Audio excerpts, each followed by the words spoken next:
Bien que ses racines remontent à l'ancienne Égypte, la planche Ouija telle que nous la connaissons aujourd'hui a été vendue pour la première fois en 1891 sous le nom de Ouija, la merveilleuse planche parlante. Tirant profit du mouvement croissant du spiritisme, la planche alphabet avec sa planchette mobile est devenue un jeu de société de base dans les foyers du monde entier. C'était Anthony pour Histoire 2. À vous les studios. Salut à vous. Les planches Ouija ont commencé à apparaître à la fin des années 1800.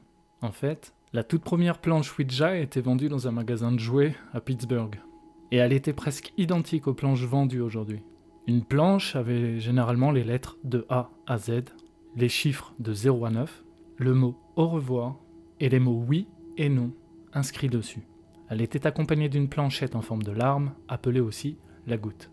Utilisée pour se déplacer, elle était aussi munie d'une fenêtre en son centre pour voir les lettres désignées. Le mot Ouija est construit à partir du français oui et de l'allemand ja, qui signifie oui en français. Car finalement, c'est la première réponse attendue quand on pose cette fameuse question « Esprit, es-tu là ?» C'est ce que nous allons voir ce soir. Moi, c'est Anthony, et vous êtes bien sur Histoire 2.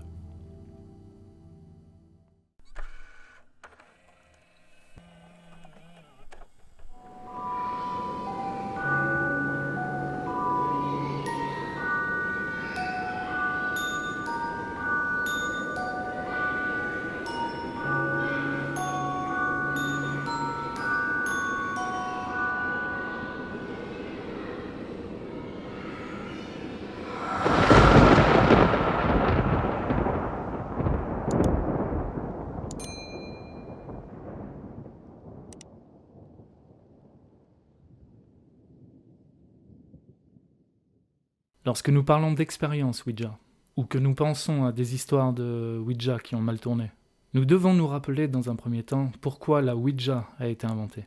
Au XIXe siècle, les Américains étaient plus qu'obsédés par le spiritisme, et cela s'expliquait en grande partie par le besoin de communiquer avec des proches disparus. En grande partie parce que la durée de vie moyenne d'une personne à cette époque était de 50 ans. Il faut savoir que le spiritisme s'accorde plutôt bien avec le christianisme. Et des activités telles que des séances de Ouija pouvaient avoir lieu juste après le sermon du dimanche. Les gens ont commencé à utiliser des planches Ouija pour communiquer avec des êtres disparus. Ainsi, leurs propres expériences ont commencé à confirmer ce qu'ils ont toujours pensé, que le spiritisme pouvait les aider à communiquer avec les morts, et qu'une fois que quelqu'un était décédé, ça ne voulait pas dire qu'ils étaient partis pour toujours. Cela a aidé de nombreuses personnes, et en aide encore de nombreuses aujourd'hui, à trouver du réconfort dans la mort. Même si, bien sûr, de nombreuses autres personnes ont profité de ces gens, simulant des événements paranormaux afin de gagner de l'argent et se faire connaître. Quant à l'annonce faite sur la planche Ouija, parue dans un très célèbre journal à New York, mentionnait que la planche était efficace et qu'elle fonctionnait selon l'agence des brevets, agence qui la décrivait comme une planche aux capacités mystérieuses. Bien que les planches Ouija vendues aujourd'hui ne sont pas aussi robustes que celles vendues à l'époque, certaines choses parues dans cette annonce demeurent aujourd'hui toujours vraies. Le brevet a été déposé avant qu'il ne puisse passer par l'agence qui s'en occupe. Et beaucoup de gens, y compris des experts dans le domaine du paranormal et de la psychologie, croient que malgré un fonctionnement des plus simples, il n'est pas impossible qu'elle puisse offrir un lien entre notre monde et l'autre côté. Les histoires autour de la Ouija apparaissent dès que les premières planches sont vendues. Et nombre de ces histoires, jusqu'à aujourd'hui, n'ont aucune explication scientifique. Comment ça marche ? Les participants se regroupent autour de la planche Ouija, dans le calme et dans l'obscurité. On attendra donc la tombée de la nuit, où l'on favorisera une pièce sombre. Allumez quelques bougies et brûlez de la sauge pour purifier la pièce, mais aussi pour vous protéger des ondes négatives. Concentrez-vous.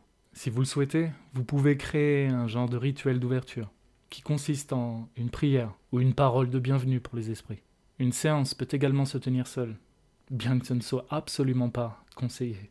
Chacun des participants pose un ou deux doigts sur la goutte, afin qu'elle puisse librement désigner les différents symboles de la planche. Que ce soit par la force de notre esprit ou grâce à l'intervention d'une entité, la goutte se déplacerait alors pour laisser un message.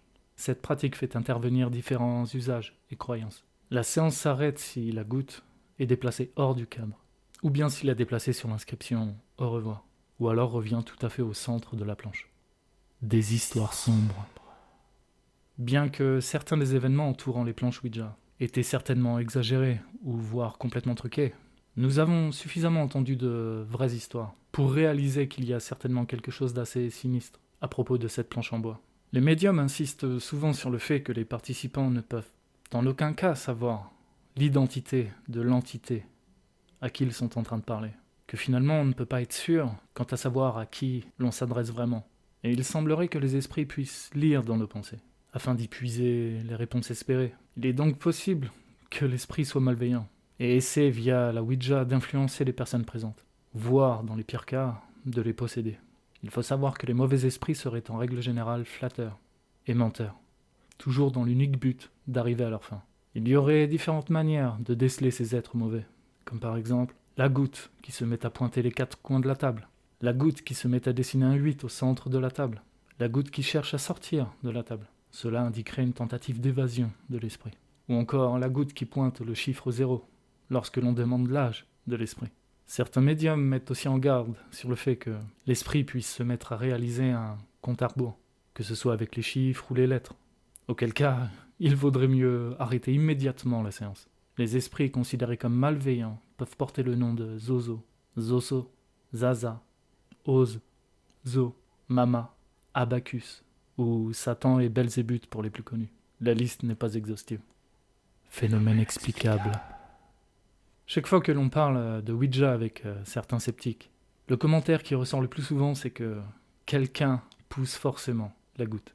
Lorsque le jeu original était populaire dans les événements de salon, il n'était pas rare pour un petit garçon de se cacher en dessous de la table avec un aimant pour faire bouger la planchette. Certains psychologues ont tendance à croire que même si tout le monde autour de la table est convaincu de ne pas bouger la goutte, il se pourrait qu'en réalité il donne inconsciemment des petits coups, simplement parce qu'il souhaite que quelque chose arrive. En fait, tout le monde pourrait pousser. Mais comment tout le monde pourrait pousser alors que finalement on ne met que le bout de son doigt sur la planchette et on y met une très légère pression? Le phénomène a d'ailleurs été beaucoup critiqué par de nombreux scientifiques, comme étant un canular lié à ce qu'on appelle l'effet idéomoteur. C'est-à-dire que les participants finalement déplaceraient la goutte sans même le savoir, parce que leur inconscient a envie de communiquer avec des esprits. Différentes études ont été menées, reproduisant ainsi les effets de la planche Ouija en laboratoire, et démontré que de façon involontaire, les participants déplaçaient la goutte, sans le savoir. Il n'est alors pas nécessaire d'effectuer une forte pression pour la déplacer. Ce serait l'anticipation à vouloir terminer les mots qui sont en train de s'écrire sur la planche. Par exemple, nos yeux regardent directement la prochaine lettre et, inconsciemment, nos doigts poussent la goutte vers cette lettre. C'est ce qu'on appelle l'effet de la chaîne de Markov, pour les plus matheux d'entre vous. En bref, moi je dirais que nous ne le saurons jamais avec certitude. Mais lorsque nous entendons parler d'un fantôme qui s'est manifesté via la Ouija, il reste très facile d'y croire. Mauvaise expérience. Beaucoup de gens ont des histoires de Ouija qui ont mal tourné, comme celle-ci. Au lycée, ma meilleure amie et moi avons acheté une planche Ouija, et nous sommes montés dans sa voiture pour aller faire une séance dans un parc. Après quelques minutes d'invocation, j'ai ressenti comme un sentiment de terreur absolue, comme si quelqu'un que j'aimais venait de mourir. J'avais la nausée et le cœur lourd. C'était si soudain que ça m'a fait sursauter. Je ne pouvais pas arrêter de pleurer. Alors je me suis tourné vers mon amie. Et elle pleurait aussi. Sans même parler, nous vivions exactement la même chose. Nous avons donc fait demi-tour et, à cet instant précis, le sentiment a disparu. Il nous a fallu des années pour toucher de nouveau la Ouija que nous avions achetée ce jour-là. Et c'était pour l'acheter. Conclusion. En conclusion, je dirais qu'il n'est pas rare que des activités paranormales, effrayantes ou carrément terrifiantes, se produisent lorsque l'on utilise une planche Ouija. Mais elles peuvent aussi être utilisées pour de bonnes raisons. Toutes les expériences Ouija ne sont pas effrayantes. Toutes les histoires de Ouija ne sont pas mauvaises. Certaines sont même des rencontres parfaitement paisibles, qui aident à apporter la paix, que ce soit avec les parents ou les amis passés de l'autre côté. Mais gardez en tête que certaines sont plus effrayantes que vous ne le pensez. Enfin, si vous prenez une planche Ouija, assurez-vous tout d'abord de prendre des précautions raisonnables, comme de suivre les 12 règles d'utilisation. Je ferai une vidéo spécialement dessus. Et si, malgré tout, vous avez toujours des doutes, moi, et ce n'est que mon avis, je dirais qu'il vaudrait mieux la laisser tranquille.